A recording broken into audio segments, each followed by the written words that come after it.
ఈ గురుభ్యో నమ శ్రీ మాత్రే నమ.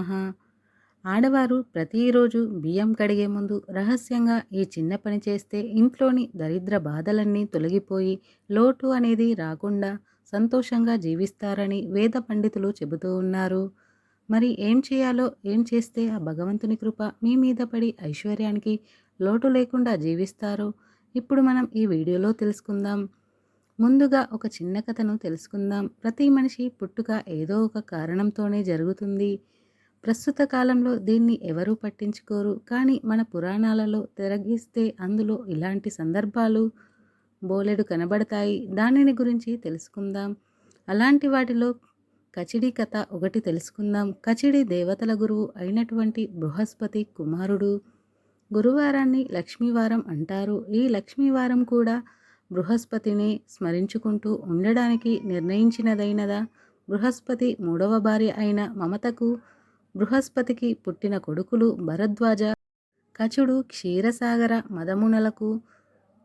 పూర్వం జరిగిన కథ. దేవదానములకు అమృత కలశం అప్పటికి ఇంకా లభించలేదు. దేవదానం యుద్ధాలు అతి భయంకరమైనవిగా జరిగేవి. ఇరు పక్షాలలో ఎందరో సైనికులు అసువులు బాసినారు. ఇలా ఉండగా రాక్షసుల గురువైన శుక్రాచార్యుడు తీవ్ర తపస్సు చేసి అమృత సంజీవని విద్యను సంపాదించాడు. ఇంకేమున్నది, యుద్ధములలో చచ్చిన రాక్షసులను సంజీవని విద్య ద్వారా బ్రతికించేవాడు. శుక్రుడు వాళ్ళు మళ్ళీ దేవతలపై పడి పోరు సాగించేవారు. దేవతలు ఎంత బలవంతులైనా ఇలా జరిగేసరికి వారి శక్తి క్షీణించసాగినది.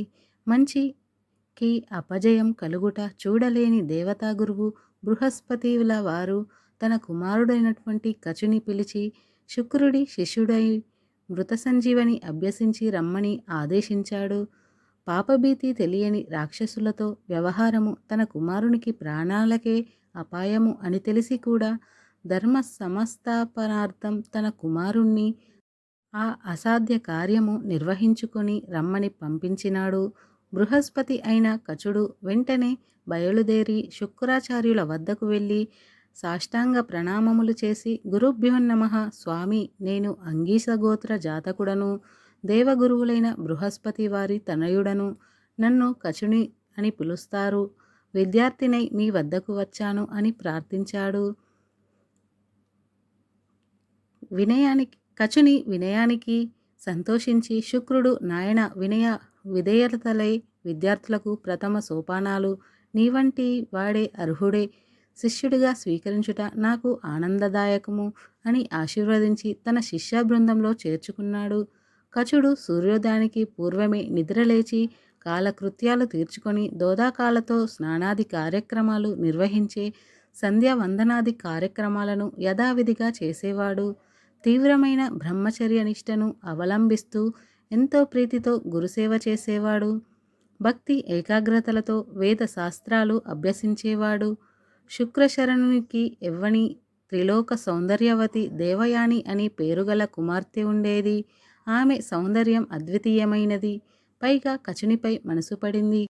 కఠోర బ్రహ్మచర్యవంతుడైనటువంటి కచుడు ఆమెను సరిగ్గా చూడను కూడా లేదు. కచుడు గురుపుత్రిక అయిన దేవయానిని సోదరిగా భావించేవాడు.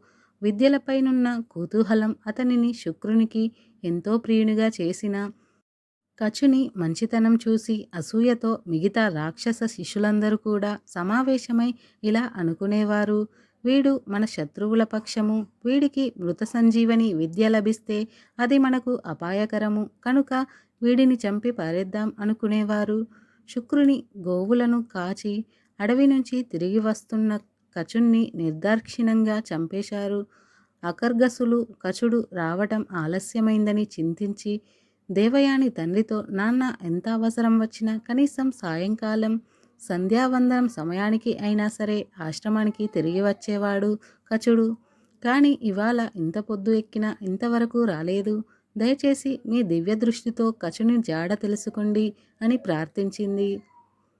శుక్రుడు దివ్యదృష్టితో జరిగినది తెలుసుకున్నాడు. వెంటనే తన మృత సంజీవని విద్యతో కచును బ్రతికించాడు. ఈశాజ్ఞచే బాధపడుతున్న రాక్షసులకు ఈ విషయం తెలిసినది. మరునాడు మళ్ళీ కచుని సంహరించి దేహాన్ని కాల్చి బూడిద చేసి దాన్ని మదిరిలో కలిపి వినయంగా శుక్రుడికి ఇచ్చారు. శుక్రుడు మదిరను పానం చేశాడు. కచుడు ఎంతకీ రాకపోయేసరికి దేవయాని మళ్ళీ తండ్రితో మొరపెట్టుకున్నది.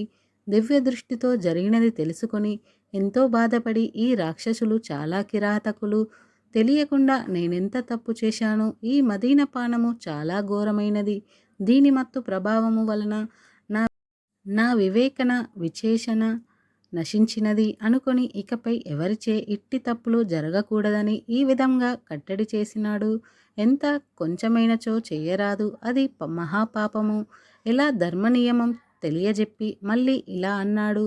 కానీ తెలిసి చేసిన తెలియక చేసిన తప్పు తప్పే కదా. నేను చేసిన తప్పును సరిదిద్దుకునేందుకు మృత సంజీవని విద్యను నా కడుపులో సూక్ష్మ రూపంలో ఉన్న కచునకు ఉపదేశించెదను, అతనిని బ్రతికించెదను. కచుడు నా హృదయము చీల్చుకొని వచ్చి మృతుడైన నన్ను బ్రతికించెదడు. శుక్రుడు అలాగే చేశాడు. కచుడు శుక్రగర్భం నుంచి బయటకు వస్తూనే గురువుగారిని బ్రతికించినాడు. ప్రమాణము చేసి శుక్రుని వద్ద సెలవు తీసుకొని ఇంటికి బయలుదేరినాడు. అప్పుడు దేవయాని తన ప్రేమను వ్యక్తపరిచి తనను వివాహమాడమని నిర్బంధించింది. అంతటా కచుడు సోదరి, నీవు నా గురుపుత్రికవు కావున నాకు చెల్లెలివి అవుతావు, నీకెలాంటి అధర్మ కోరిక కలగరాదు అని హితవు చెప్పాడు.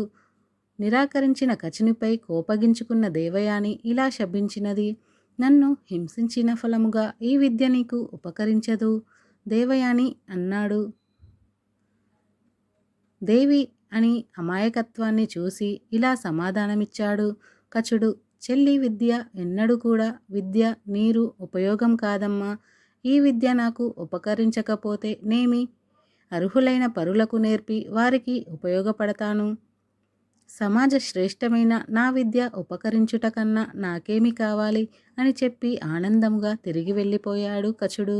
మహాభారతంలో వివరంగా ఉన్న ఈ కథ బాగా పరిశీలిస్తే విద్య ఎంతో గొప్పది అయినా సరే, దాన్ని నేర్పిన గురువు ఎంత గొప్పవాడు అయినా సరే, మంచి పనులకు ఉపయోగించకుండా చెడు పనులకు ఉపయోగిస్తే అది చివరకు ఇలా తమ వినాశానికే దారితీస్తుందని అర్థం చేసుకోవచ్చు. అలాగే ఈ వ్యవస్థను కాపాడడానికి ఒక తప్పు చేయడం సరియైనదే అనే విషయం కూడా దీని ద్వారా అర్థమవుతుంది. ఇక వీడియోలోకి వస్తే, స్త్రీలు ప్రతిరోజు ఇంట్లో అన్నం వండుతారు. అలా అన్నం వండే ముందు బియ్యం కడుగుతారు కదా. అలా బియ్యం కడిగే ముందు మీరు వండడానికి సిద్ధం చేసుకున్న బియ్యంలో నుండి ఒక గుప్పెడు బియ్యాన్ని తీసి మనసులో మీ సంకల్పం చెప్పుకోండి. భగవంతుడికి అర్పించినట్లుగా భావించి మీ సమస్యలు తీరాలని కోరుకోండి. మనం తినే ఆహారంలో అన్నం వండినాక తీసి దానం చేయడం ఒక ఎత్తైతే, అన్నం వండడం ముందే అంటే పొడి బియ్యం తీసిన తర్వాత ఆ బియ్యంలో నుండి ఒక గుప్పెడు బియ్యం తీసి మనసులో సంకల్పం చెప్పుకొని ఒక సంచిలో లేదా వస్త్రంలో వేసి భద్రంగా ఎవరికీ తెలియకుండా దాయండి. ఇలా క్రమం తప్పకుండా ఒక 15 రోజులు లేదా నెల రోజులు చేయండి. అంటే ప్రతిరోజు బియ్యం కడిగే ముందు గుప్పెడు బియ్యం తీసి ఒక మూటలో వేసి భద్రంగా ఉంచండి. తరువాత ఈ మూటను తీసి మీకు జీవితంలో దేనికి లోటు రాకుండా ఉండాలని చెప్పే సంకల్పం చెప్పుకొని ఈ బియ్యాన్ని లేని వారికి కానీ, కుంటివారికి కానీ, ముసలివారికి కానీ, పేదవారికి కానీ దానంగా ఇవ్వండి. ఇలా చేయడం వలన మీరు భగవంతుడికి అర్పించిన ఫలితం పొందుతారు. ఎందుకంటే ఆత్మీయ పరమాత్మ అని పెద్దలు చెప్తుంటారు. అంటే ప్రతి ఒక్కరి ఆత్మ అనేది భగవంతునితో సమానం. దేహం వేరు, ఆత్మ వేరు. దేహంలో ఉన్న ఆత్మస్వరూపం ఆత్మకు ఎటువంటి రూపం లేదు. కుంటివారు, గుడ్డివారు, పేదవారు ఇలా ఆకలితో అలమటిస్తున్న వారికి మీరు అన్నం వండడానికి ముందుగానే తీసిన బియ్యాన్ని దానం ఇవ్వటం వలన వారిలోనే ఆత్మ మిమ్మల్ని దీవిస్తుంది. వారు ఆహారం కోసం అలమటిస్తున్న సమయంలో మీరు బియ్యాన్ని అందించడం వలన వారిలోని పరమాత్మ సంతోషిస్తాడు. మీరు సుఖంగా ఆయురారోగ్యాలతో ఐశ్వర్యాలతో తలతూగాలని వారి మనసు అంటే ఆత్మ మిమ్మల్ని దీవిస్తుంది. సరే, ఆ పుణ్యం ఊరికే పోదు. మన పెద్దలు ఇటువంటి విషయాలు ఎన్నో చెప్పారు. అన్నం వండి దానం చేయడం వేరు, బియ్యం కడగక ముందే బియ్యం తీసి దాచి దానం చేయడం వేరు. ఇలా చేయటం వలన మీ వ్యాపార అభివృద్ధితో పాటు ఐశ్వర్య సిద్ధి కలుగుతుంది, దీవెనలు పొందుతారు, ఆయురారోగ్యాలు ఐశ్వర్యాలు సిద్ధిస్తాయి. మీ ఇల్లంతా ఎప్పుడూ ఆనందంగా కలకలలాడుతూ ఉంటుంది. ప్రత్యేకంగా బియ్యం ఒకేసారి ఒక 10 కేజీలు తీసుకెళ్ళి దానం చేయవచ్చు. కానీ మీ ఇంట్లో ఉండే బియ్యం నుండి సపరేట్గా బియ్యం తీసి ఆడవారు ఏ విధంగా చేయడం వలన మరింత రెట్టింపు ఫలితం కలుగుతుంది, అద్భుత ఫలితం వస్తుంది. కనుక మీరు కూడా ఈ విధంగా చేసి పరమాత్మ అనుగ్రహంతో ఎప్పుడూ సంతోషంగా జీవించండి. వీడియో నచ్చితే లైక్ చేయండి, షేర్ చేయండి. అలాగే మా ఛానల్ని ఫస్ట్ టైం కనుక చూస్తే తప్పకుండా సబ్స్క్రైబ్ చేసుకోండి. వీడియో నచ్చితే కామెంట్ బాక్స్లో గుడ్ అని తప్పకుండా కామెంట్ చేయండి.